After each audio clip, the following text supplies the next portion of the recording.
Assalamualaikum warahmatullahi wabarakatuh. Nama saya Rosita Triandi dari kelas R2F. Di sini saya akan mengulas film yang berjudul The Divine Body. Film ini berasal dari Korea Selatan yang dirilis pada tanggal 14 Agustus 2019. Film ini disutradarai oleh Kim Joo Hwan dan diproduseri oleh Park Ah Hyung serta Im Jun Hyuk.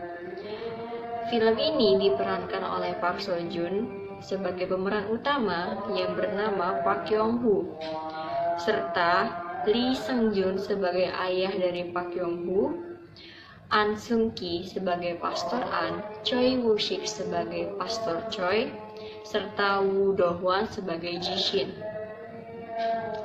Film ini menceritakan tentang anak yang bernama Park Yong Woo yang tinggal bersama ayahnya yang seorang polisi.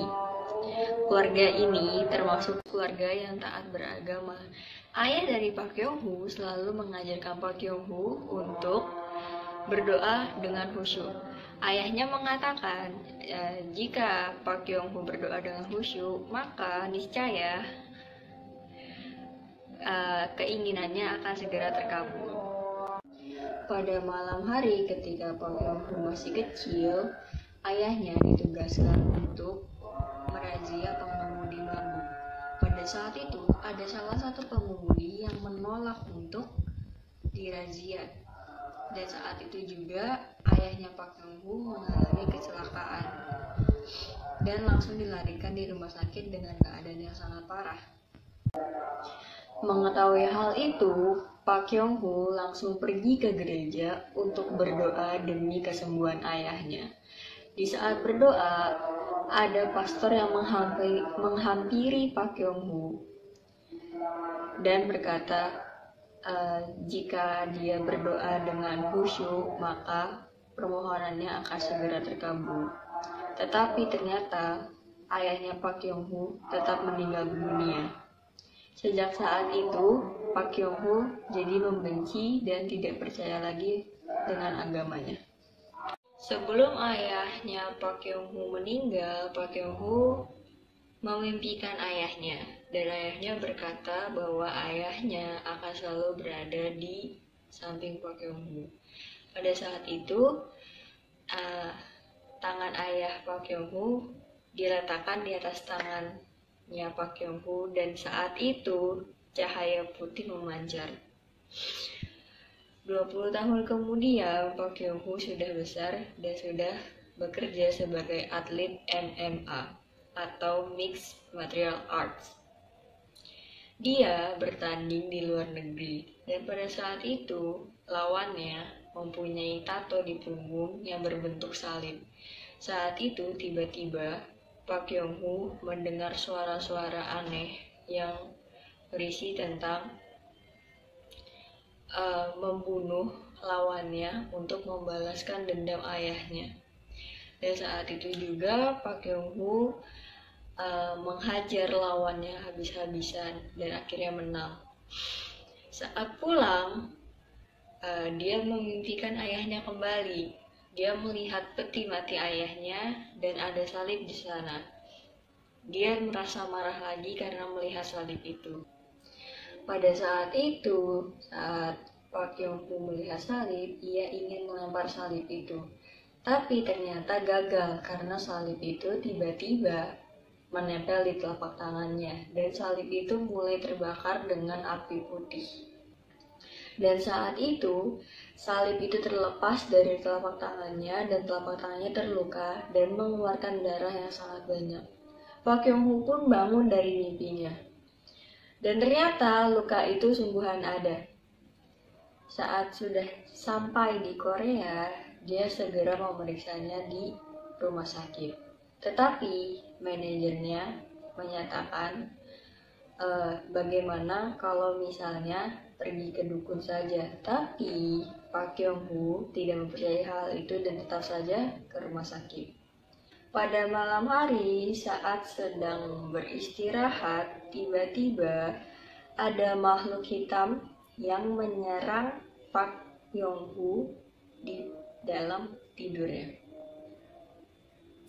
Makhluk itu mencekik Pak Yong-hu dan tiba-tiba saja luka yang ada di telapak tangannya mulai memburuk dan berdarah makin banyak. Saat luka itu berdarah makin banyak, tiba-tiba saja makhluk hitam itu ketakutan dan pergi. Lalu Pak Yong-hu bangun dan dia kebingungan mengapa lukanya semakin memburuk dan terus-menerus mengeluarkan darah. Saat Pak Yong-hu menemui dokternya lagi, ternyata dokternya tidak bisa melakukan apa-apa. Dan akhirnya Pak Yong-hu menyetujui manajernya untuk segera datang ke dukun. Saat Pak Yong-hu mendatangi dukun tersebut mengatakan bahwa banyak makhluk hitam jahat yang mengikuti dan menghasut Pak Yong-hu melalui suara-suara yang dia dengar. Pak Yong-hu menanyakan luka yang ada di telapak tangannya itu kepada Pastor An. Dan Pastor An mengatakan luka tersebut didapatkan saat Yesus disalib.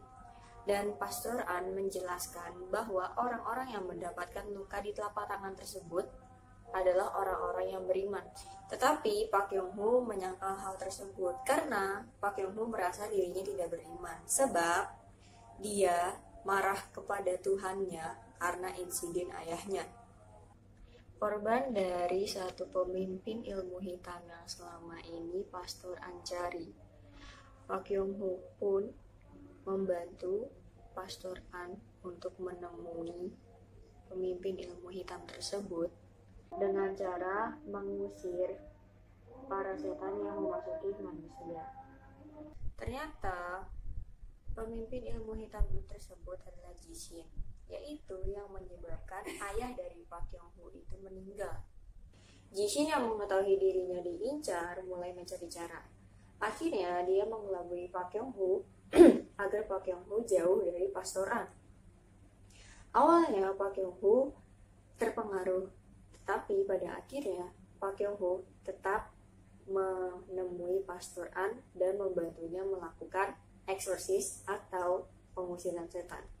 Ketika Pastor An dan Pak Yong-hu berhasil menangani korban yang terakhir dan pulang, tiba-tiba mereka berdua mendapat kabar bahwa anak yang barusan mereka selamatkan itu meninggal dunia. Pak Yong-hu dan Pastor An langsung pergi untuk memeriksanya. Saat keduanya sedang melihat jenazah anak tersebut, Pak Yong-hu melihat pimpinan ilmu hitam dan mengejarnya. Saat itu, Pastor An sendirian di ruang jenazah bersama jenazah anak yang ia selamatkan. Anak itu tiba-tiba hidup kembali dan meminta tolong kepada Pastor An. Dan saat itu, Pastor An terkelabui. Tiba-tiba Jishin muncul dari belakang Pastor An dan menusuk dengan gading kecil di bagian rahang Pastor An.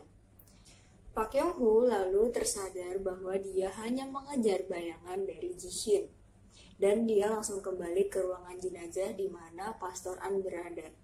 Dan di situ Pastor An sudah terluka parah akibat tusukan dari gading tersebut. Pastor An langsung dibawa ke tempat aman. Pak Yong-hu langsung mendatangi pimpinan ilmu hitam tersebut dan melawan anak-anak buah pimpinan ilmu hitam tersebut. Jishin yang merasa terdesak, akhirnya dia meminta tolong kepada iblis yang dia sembah untuk memberikan kekuatan sepenuhnya. Dan iblis itu mengharapkan untuk mendapatkan kekuatan tersebut, Jishin harus menumbangkan jantungnya sendiri. Jishin pun akhirnya menumbangkan jantungnya sendiri untuk mendapatkan kekuatannya tersebut. Setelah menumbangkan jantungnya sendiri, dia berubah wujud menjadi siluman ular. Akhirnya, Pak Yong-hu dan Jishin pun bertarung. Saat bertarung, Jishin berhasil menggigit pundak dari Pak Yong-hu. Dan Pak Yong-hu pun pingsan. Saat pingsan, Pak Yong-hu bermimpi tentang ayahnya lagi. Ayahnya mendatangi dirinya dan memberikan kekuatannya di telapak tangan. Dan telapak tangan Pak Yong-hu bersinar kembali. Dan saat itu Pak Yong-hu pun tersadar dari pingsannya. Api yang keluar dari tangannya yang terluka itu semakin besar, dan dia lanjut bertarung dengan Jishin. Saat dia bertarung dengan Jishin, akhirnya dia bisa mengalahkan Jishin dengan cara menusukkan jantung Jishin dengan gading kecil tersebut.